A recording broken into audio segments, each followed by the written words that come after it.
I got so much motherfucking design on right now. Break it down, bring it back, make it clap. I got 3 old thoughts, new block, where that day. Bitches on my line, and you know. Iya, tunggu sebentar ya.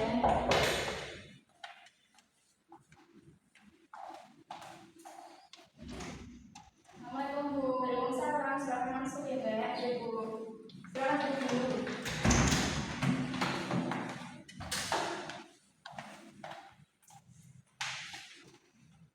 Oh ini Mbak Cindy dari kelas 10 siswa baru itu ya? Iya Bu, saya Cindy kelas 10 yang siswa baru itu.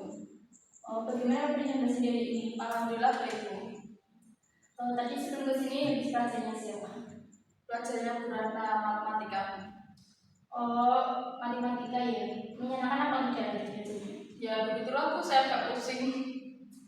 Oh iya, semangat pagi ya biasanya. Baik Bu, siap. Kalau boleh tahu ada keperluan apa yang bisa ditemani? Ini Bu, saya ingin konsultasi dengan Ibu. Oke. Apakah sebelumnya Mbak Cindy sudah pernah melakukan konseling? Belum Bu, baru kali ini. Oh, jadi Mbak Cindy tidak tahu ya itu konseling? Tidak Bu. Setahu saya konseling itu kayak diskusi gitu Bu, konsultasi. Iya benar sih, tapi itu akan menjelaskan dulu ya. Jadi konseling adalah bantuan yang diberikan oleh seorang konselor kepada konseling untuk membantu memecahkan masalah-masalah yang dihadapi konseling saat ini. Nah di sini berperan sebagai konselor dan Mbak Cindy adalah konseling. Bagaimana, sudah paham? Sudah Bu. Nah dan konselingnya ada yang namanya akses kerahasiaan. Jadi Mbak Cindy tidak perlu khawatir karena rahasia Mbak Cindy akan terjamin aman dengan itu. Jadi saya tidak perlu ragu ya Bu untuk menceritakan semua yang saya rasakan. Tidak perlu Mbak panik, kan ada kerahasiaan. Oke, baik Bu. Bagaimana kalau untuk konseling hari ini kita gunakan waktu 30 menit? Mbak Cindy setuju? Setuju Bu. Oh, oke, sekarang sebelum Mbak Cindy ceritakan apa yang menjadi masalah Mbak Cindy saat ini. Ini Bu, saya kan murid baru ya Bu di sini. Nah, akhir-akhir ini nilai saya itu turun. Padahal di sekolah lama itu saya merasa bahwa saya yang paling pandai gitu Bu, dan mudah mengerjakan tugas. Dan saya dulu juga aktif di ekstrakurikuler. Tapi semenjak pindah ke sekolah ini, saya itu merasa paling bodoh di antara teman-teman saya. Jadi saya kesini tuh ingin konsultasi dengan Ibu, apakah saya memang bodoh atau bagaimana. Sekaligus wali kelas selalu mendesak saya untuk segera daftar ekskul, tapi saya juga bingung ingin mengikuti ekskul yang mana, soalnya saya tidak tahu tentang kemampuan saya. Oh, jadi Mbak Cindy merasa bahwa Mbak Cindy lebih pintar saat sekolah sama Mbak Cindy. Nanti Mbak Cindy kesini ingin tahu nih, ingin mau ikut ekskul apa, karena Mbak Cindy tidak tahu kemampuan Mbak Cindy itu bidang apa, benar begitu. Iya Bu, dulu saya merasa bisa mengerjakan tugas dengan mudah, tapi sekarang saya merasa kesulitan Ibu. Oke, kalau begitu Ibu ambil rapor Mbak Cindy saat sekolah sama dulu ya. Iya Bu. Tunggu ya Mbak Cindy.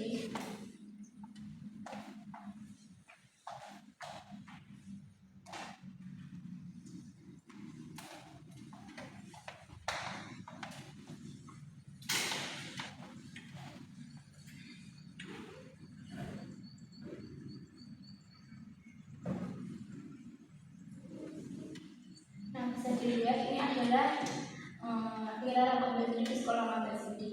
Nah, dari sini kita bisa lihat bahwa Mbak Cindy selama 1 semester itu mendapatkan nilai yang bagus. Mbak Cindy mendapat tingkat 2 dari 35 siswa. Nah, apa Mbak Cindy juga mengikuti tes intelijensi dan bakat yang diadakan oleh sekolah? Iya Bu, saya mengikutinya. Kalau begitu saya edit dulu ya di sana. Iya Bu. Tunggu lagi ya Mbak Cindy. Maaf Ibu. Iya Bu, nggak apa-apa.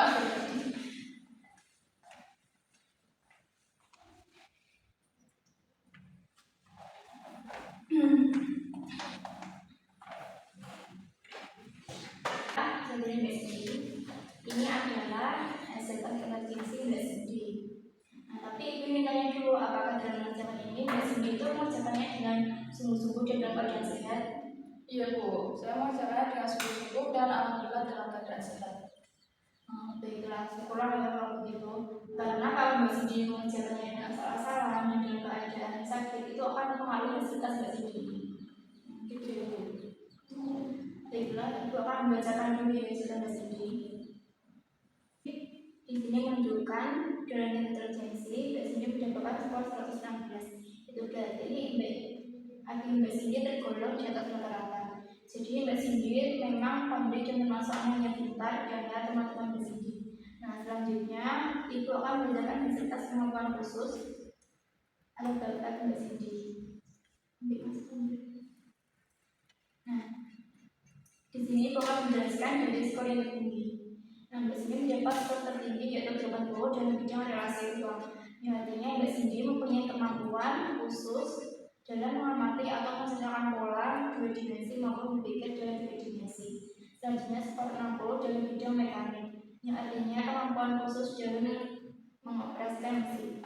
Nah, selanjutnya skor 50 dalam bidang berpikir abstrak, yang artinya kemampuan dalam menggunakan imajinasi atau kemampuan menemukan cara-cara dalam menyelesaikan masalah tanpa hadirnya objek permasalahan secara nyata. Nah, yang selanjutnya adalah skor 35 dalam bidang numerica, yang artinya kemampuan dalam memecahkan persoalan matematika ataupun hal yang berhubungan dengan angka. Nah, selanjutnya adalah skor 35 dalam bidang skolastik, yang artinya kemampuan khusus dalam hal yang berhubungan dengan angka dan kata. Jadi bisa disebutkan bahwa di sini termasuk anak yang pintar dan memiliki skor tertinggi sebanyak 80 di bidang relasi uang. Yang artinya Mbak Cindy memiliki bakat di bidang relasi uang. Berarti saya termasuk anak yang pintar ya Bu. Dan saya memiliki bakat dalam bidang relasi dan uang. Iya, Mbak Cindy termasuk anak yang pintar dan memiliki bakat di bidang relasi uang. Jadi Mbak Cindy harus mengembangkan bakat Mbak Cindy. Bagaimana itu caranya? Nah, Mbak Cindy bisa memulai dengan mengikuti ekstrakurikuler di sekolah. Karena kalau Mbak Cindy berhubungan dengan relasi dan uang, maka Mbak Cindy bisa mengikuti ekstrakurikuler bisa mengikuti ekskul fotografi. Kemarin rekan Mbak Cindy kan sudah menawarkan Mbak Cindy untuk mengikuti ekskul. Nah, jadi Mbak Cindy bisa memilih ekskul fotografi. Baik Bu, saya mengerti dan saya akan mengikuti arahan dari Ibu. Dari hasil tes tersebut, saya kan termasuk anak yang pandai ya Bu. Tapi kenapa semenjak di sekolah ini saya merasa bodoh Bu? Sebetulnya dengan apa yang Mbak Cindy rasakan semenjak pindah ke sekolah ini? Kalau yang saya rasakan sih, saya rasa kurang cocok ya Bu dengan lingkungan sekolah ini. Mengapa Mbak Cindy merasa begitu?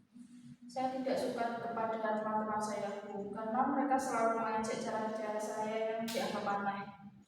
Berarti Mbak Cindy tidak memiliki hubungan yang baik dengan teman-teman Mbak Cindy begitu? Iya Bu, saya tidak mau berteman dengan mereka. Oleh karena itu, saya merasa sendirian dan tidak nyaman di sekolah ini. Iya, Ibu mengerti. Nah, jadi semenjak Mbak Cindy pindah ke sekolah ini, Mbak Cindy merasa tidak nyaman karena teman-teman Mbak Cindy yang selalu mengejek Mbak Cindy gitu. Iya Bu, benar. Nah, jadi Mbak Cindy tidak boleh ngomong tidak cocok, namun belum cocok. Nah, karena dengan seiring berjalannya waktu nanti lama-kelamaan Mbak Cindy akan terbiasa bergaul dengan teman-teman Mbak Cindy. Nah, Mbak Cindy tidak boleh merasa bodoh, karena itu mungkin terjadi sebab lingkungan pertemanan yang Mbak Cindy anggap tidak baik, sehingga membuat Mbak Cindy merasa tidak nyaman dan merasa terkucilkan.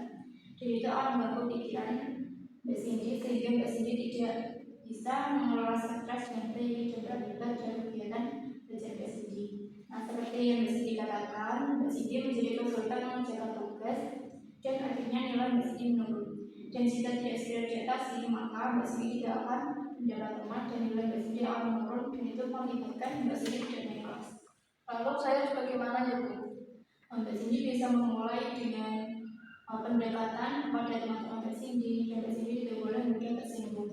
Mulailah dengan mengajak bicara dan mencoba perkenalan budaya dari daerah Mbak Cindy, dan jelaskan bahwa setiap daerah itu memiliki budaya yang berbeda-beda. Dan apapun dari daerah Mbak Cindy itu ya, maka mereka akan tertarik mendengar cerita dari Mbak Cindy dan akan mulai mengenali Mbak Cindy. Dan begitu Mbak Cindy bisa berteman dengan mereka sehingga tidak ada pikiran yang mengganggu Mbak Cindy dan Mbak Cindy bisa fokus belajar. Nah, untuk mendapat nilai bagus dan mengembangkan pola diri seperti dulu lagi. Baik Bu, saya mengerti dan saya akan berusaha melakukan arahan yang Ibu berikan. Berarti Mbak Cindy sudah tahu ya apa saja arahan dari Ibu tadi? Iya Bu, saya mengerti. Baiklah, sekarang bagaimana tentang Mbak Cindy saat sebelum dan sesudah melakukan ini? Sebelumnya saya merasa stres dengan masalah saya ini, tapi setelah melakukan konseling ini, saya merasa terbuka dan merasa menemukan jalan keluar dari masalah saya ini. Tera sebelum mengambil konseling ini bisa disimpulkan apa saja yang kita dapat selama proses konseling ini. Begini Bu, saya awalnya merasa bodoh ketika pindah di sekolah ini. Padahal di sekolah lama saya selalu masuk 3 besar dan aktif di ekskul. Nilai saya turun dan saya malas mengikuti ekskul. Dan ternyata hal itu dipengaruhi oleh pikiran saya yang merasa stres dan belum bisa beradaptasi dengan lingkungan yang baru ini. Jadi saya akan mulai bangkit agar dapat nilai bagus dan bisa aktif di ekskul, dan nanti saya akan coba beradaptasi dengan lingkungan baru ini.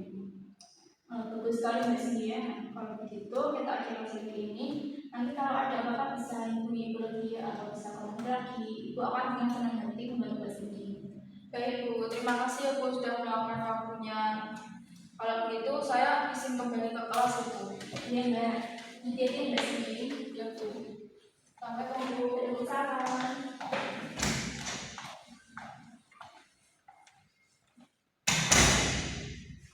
I fucking with these hoes,